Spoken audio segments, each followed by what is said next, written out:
have seen grave breaches to peace. We have seen people pretending to be protesters, damaging road infrastructure and other amenities built by the taxes and the sweat of the people of Kenya. I dare you to try that. We'll be extremely brief, and unfortunately we will not be able to take any questions, but we will be giving a State of Homeland Security address in the next fortnight. That should give you an opportunity at that time to ask some of the questions related to our national security that could be pertinent at that time. So you'll bear with us for today. We want to restrict ourselves to the topic of the day. The government of Kenya undertakes to all persons within the borders of our country that it will respect, uphold, promote, and fulfill the inalienable constitutional right of every person, peaceably and unarmed, to assemble, to demonstrate, to picket, and to present petitions to authorities. According to Article 24, 1D of the Constitution, this right, as all other rights, is limited by, among other things, the need to ensure that the enjoyment of this right does not prejudice the rights and freedoms of others. It follows, therefore, that those exercising the Article 37 right to assemble, to demonstrate, to picket, and to present petitions to public authorities peaceably and unarmed must do so under the following constitutional and legal parameters. 1, they must remain peaceful and unarmed throughout the assembly, the demonstration, the picketing, and the presentation of any petitions to authorities. 2, they must engage in a manner that does not promote violence or riots, because the right in Article 37 is the right to demonstrate. It is not the right to riot. Number 3, they must not breach public order. Number 4, they must not intimidate, harass, or otherwise inconvenience members of the public who are not protesting. Number 4, they must inform the police of their intentions to exercise this right. They must also inform the police of the routes they will take for purposes of providing escorts and ensuring that there is law and order during this constitutional expression. They must also notify the police the timings of their activities. They must stop their activities at sunset or at 6:30 p.m. whichever is earlier, in accordance with the Public Order Act Cap 57 of the laws of Kenya. They must not provoke, attack, injure, or obstruct law enforcement officers or even members of the public. They must also follow the escorts and other guidelines of law enforcement officers to ensure they are protected from non-protesters, they are protected from infiltrators, and they are orderly as they exercise this very fundamental right provided for under the Constitution for every person. They must not obstruct traffic of any kind. Motor vehicle traffic, bicycle traffic, border traffic, etc., etc. They must not obstruct, block, vandalize, or otherwise destroy any private or public property. They must adhere to the laws of Kenya, including the Protected Areas Act that limits access to certain critical infrastructure for national security reasons.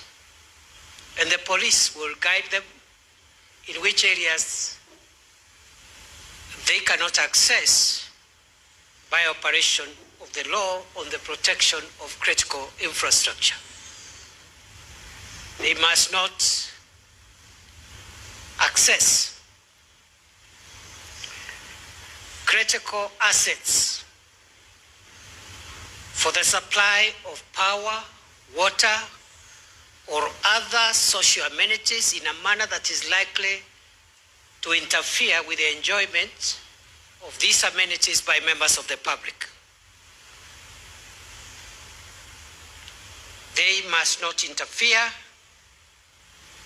with any private activity by non-protesters, and they must not interfere with road, rail, sea, or air transport in any manner whatsoever.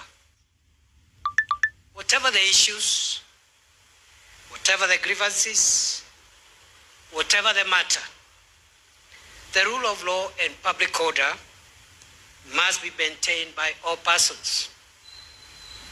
For the avoidance of doubt, non-protesters and other members of the public who hold a contrary view to that of protesters are bound by the same limitations, and they must exercise their right to disagree, if at all, in the same manner, in the same circumstances. The national security organs of our country shall remain neutral, apolitical, but firm in enforcing the law of our country, and no form of lawlessness is going to be entertained whatsoever. Ladies and gentlemen, those who wish to exercise their constitutional right can do so today, tomorrow, every day, because it is their right to do so. But they must also adhere to the rule of law, and they need to make sure that other members of the public who either are not interested in what they are doing or they hold a contrary view are also not inconvenienced or harassed in any manner, including the transportation of the people. In the past, we have seen grave breaches to peace. We have seen people pretending to be protesters, damaging road infrastructure and other amenities built by the taxes and the sweat of the people of Kenya. I dare you to try that.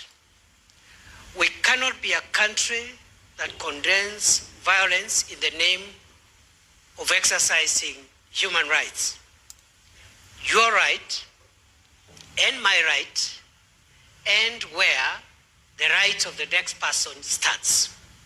I repeat, your right and my right end at the point where the right of the next person starts. Nataka niseme ya kwamba katiba ya Kenya inakubalia mtu yoyote kufanya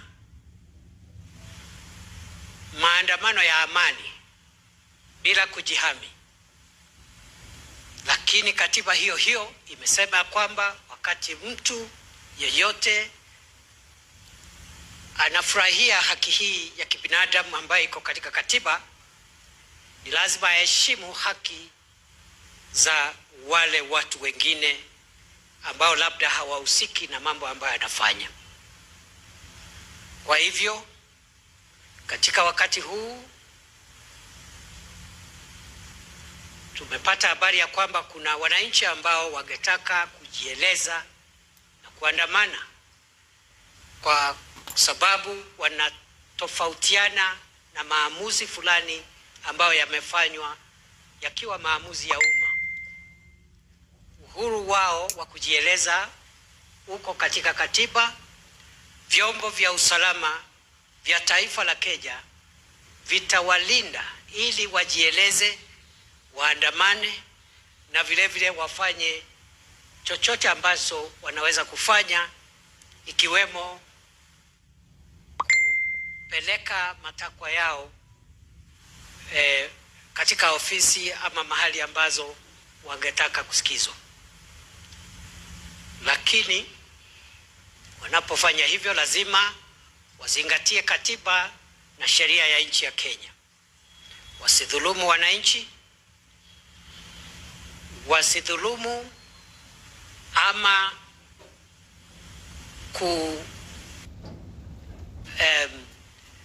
kuingilia kazi ya walinda usalama. Vile vile wasiumize miundo misingi ya taifa la Kenya, na vile vile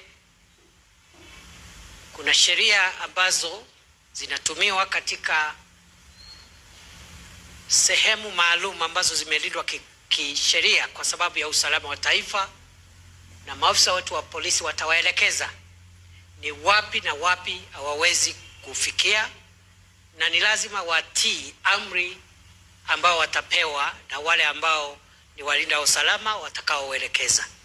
Wakifuata hiyo sheria, wako na uhuru wa kufanya shughuli yao, lakini lazima wakome hiyo shughuli ifikapo saa 12:30 jioni ama jua linapotua, kwa sababu kazi hiyo haiwezi kuendelea kwa giza, kwa sababu polisi wetu na vyombo vya usalama havina uhakika ya kwamba vitalinda wewe kama wewe unaandamana wakati wa giza, kwa sababu ya hali vile itakuwa. Kwa hivyo mimi nataka niwahakikishie kwamba vyombo vya usalama wa taifa vitabaki bila kuwa na misimamo ya kisiasa. Kazi yetu ni kulinda usalama wa taifa letu na kuhakikisha wahalifu na wakora hawatumii sababu zozote